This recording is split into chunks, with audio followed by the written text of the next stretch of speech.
Hi, this is Dee, Last Day's Messenger. I hope you're all doing well out there. I know everybody is praying for those out there in Ukraine. Um, it's a terrible, sad situation for the Ukrainians, but we are praying for them that they do have shelter. God is providing shelter for them, clothes, a place for them to stay. So I have some pretty exciting news. There are three things that happen before Jesus Christ comes back to rule and reign. Um, this is compliments of John Barnett, who is a Bible instructor from DTBM, and this really resonated with my spirit after I watched his video. He does come out with some really thorough videos. I know he's a well-respected pastor and Bible instructor, especially. And I've gleaned a lot from this man. He's really studied the Bible many decades, and so I have these wonderful notes, and I'm excited to share them with you. So the three things that are going to happen. This is a Bible prophecy update. Okay. First, let me just start reading the first thing that's going to happen before Jesus comes back, so that we're waiting on this, so that we know in our heart that he's going to come after these three things happen, okay? So trouble leading up to Jesus Christ's coming kingdom rule will start with one man's actions in Jerusalem's holy place. It's found in Matthew 24:15. This is the earthly geographic place called Jerusalem. This is the Antichrist. Okay, so if we go to the Bible and we take a look at Matthew 24:15, and we read it right here, it says, "When ye therefore shall see the abomination of desolation spoken of by Daniel the prophet stand in the holy place," and then it tells you in parentheses, "Whosoever readeth, let him understand." So that is a blessing from Jesus himself. Everything, of course, as everyone already knows, anything that's written in red, and I'm reading from the King James Bible, anything in red are the words of Jesus Christ. Okay, so we all know this. That's pretty basic. He's saying, whoever reads this, let him understand. So you will understand what this means. I know that there are a lot out there that really wonder, what is this talking about, the abomination of desolation? So just to clarify what it means, what Matthew 24:15 means. Okay, so he was talking to these his apostles, his Mashiachim, okay, so that's the Christians, okay, the Jewish Christians, okay, in those days, if you want to put it that way.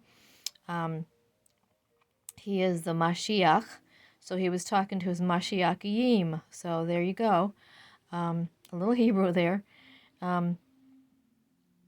So there's going to be a time coming up really soon. This is the time that we're waiting for now. To look all eyes on Israel, okay, all eyes on Jerusalem, with this war breaking out in Ukraine and Russia, and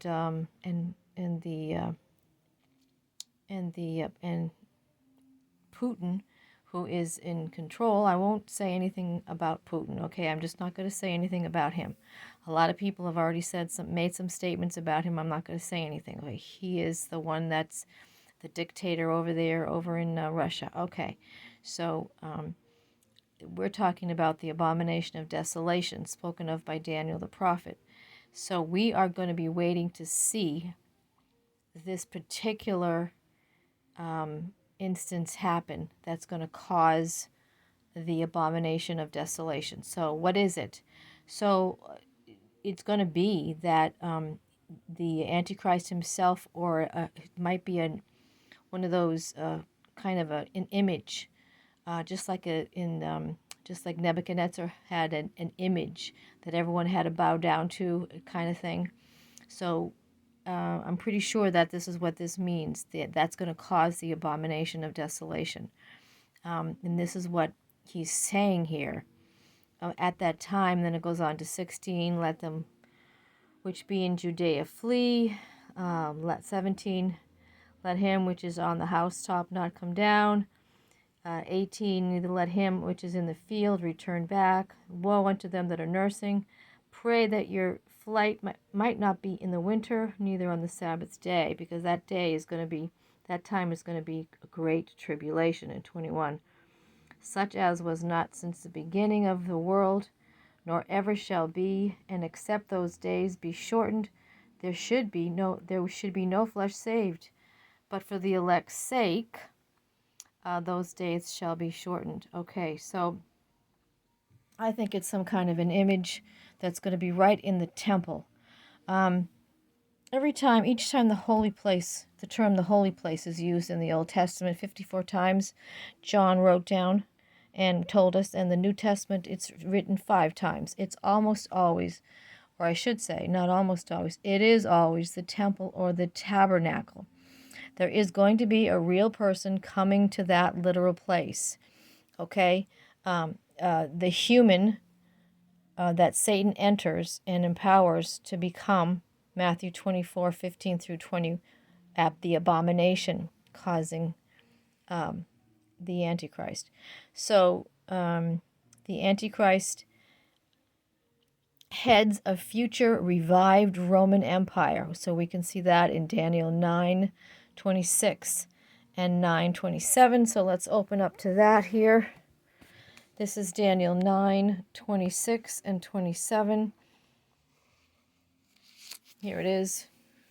After 62 weeks shall Jesus be cut off. This was the 69th week, but not for himself. The people of the prince that shall come shall destroy the city and the sanctuary, and the end thereof shall be with a flood, and unto the end of the war desolations are determined.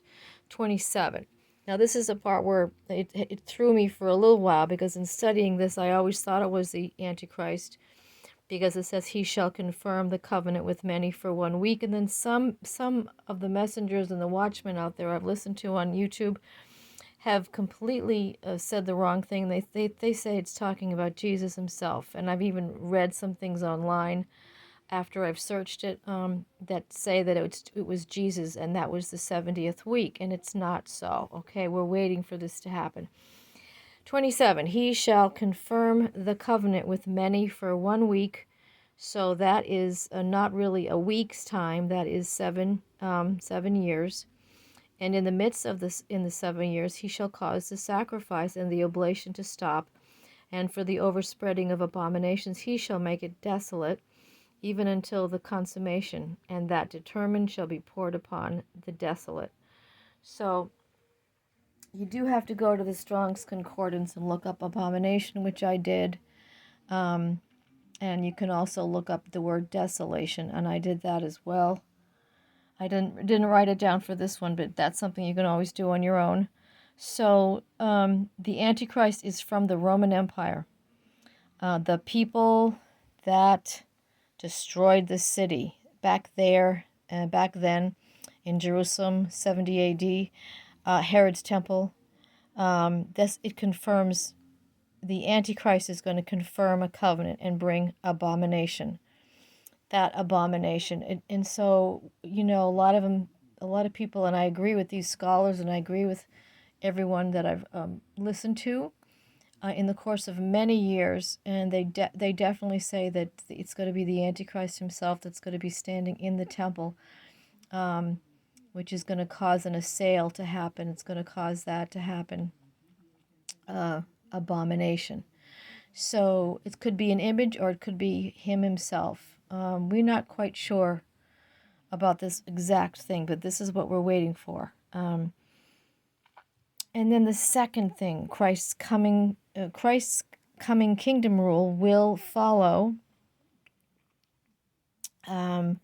the great, John calls it the great global Holocaust, known as the Great Tribulation.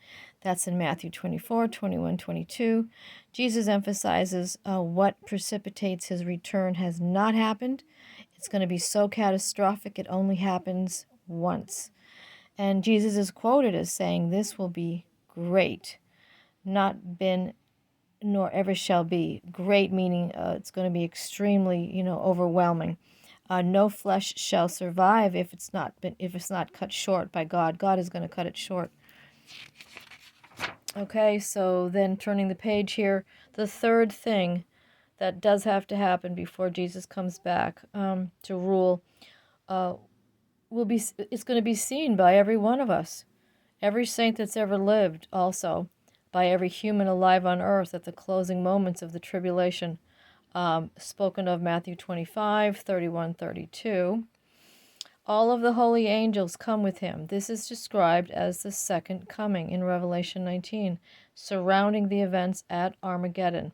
So that's not going to happen for a while, okay? We're not there yet. But this event is going to be spectacular. It's going to be a spectacular sight. Billions of angels. Jude 1:14, the prophecy that says Enoch, before the flood, told that Jesus, Yeshua HaMashiach, returns with quote-unquote myriads of his saints, an incomprehensible number. Some of the global population think tanks estimate between 46 and 110 billion humans that have ever lived on Earth over the past 50,000 years. Okay, so we know it's not 50,000 years. It can't be because we know, because we study, we know that it's closer to 6,000 years. Okay, so the Earth is about 6,000 years old. There are currently approximately 7 billion plus alive at this time on Earth. That's the count right now. 7 billion plus are alive at this time on Earth, okay? So we are going to see it. It's going to be an inescapable judgment that's going to be coming from Jesus Christ. This is what he's going to bring. So that's what I wanted to share with you. It is really exciting to get that perspective. So we're not waiting for very many things here. I could also open up the Bible and show you the very, very last end that I could quote from in Revelation 22. He says very clearly at the very end, "He who does wrong, let him do more wrong," because Jesus has given everybody so much time to get it right and to be holy. And he's told his prophets, he tells his messengers now on YouTube. He has so many of us sharing messages, scripture, etc. from YouTube. There are watchmen galore, watchmen and watchwomen, and messengers and prophets, and all of us, and we're on other social platforms too, besides just YouTube. He says, "He who does wrong, let him do more wrong. He who is filthy, let him be more filthy. He who is righteous, let him be more righteous. He who is holy, let him be more holy. And see, I am coming speedily, and my reward is with me to give to each according to his work." He says, "I am the Aleph and the Tav, the beginning and the last, the first and the last. Blessed are those doing his commands," this is verse 14, "so that the authority shall be theirs unto the tree of life, and to enter through the gates into the city." 15, "But outside are the dogs, and those who," what? "Enchant with drugs." He calls them dogs. See that very clearly? "Who enchant with drugs. And those who whore, and the murderers, and idolaters, and all who love and do falsehood." So that's what I wanted to leave you with today. It's really exciting. There's just really, really no time at all left. These are really the last days. I hope you have a blessed afternoon, everybody. And of course, we're still praying for this this crushing of Ukraine to stop in Jesus' name. Have a great afternoon, everybody.